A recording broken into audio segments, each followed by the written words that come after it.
Hey class, it is Mr. Purcell, and recently we have been discussing how to graph a quadratic equation. Today I'm going to introduce our next project, which involves each of you creating a digital poster via canva.com, which involves all the data that you will need to figure out to create a graph of the quadratic equation given to each of you.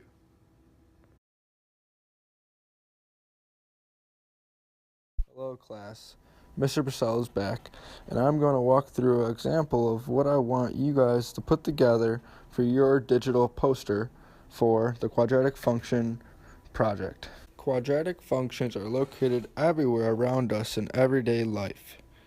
For this project, you'll want to think of a real-life example where a parabola is resembled.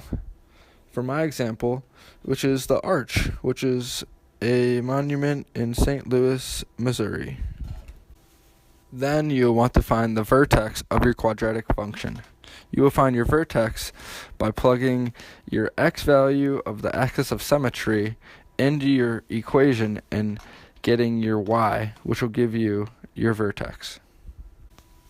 Then you will want to determine if the vertex is a minimum value or a maximum value. And after you determine that, you want to find three other coordinates which can be located on that graph. Next, you will want to find your y-intercept of the function. You will find the y-intercept by plugging 0 into x into the equation and resulting in y. And this is also where the graph crosses the y-axis. Then you will want to include the discriminant. The discriminant is what's located within the radical within the quadratic formula. The discriminant tells you what the two solutions are, if they are real or imaginary.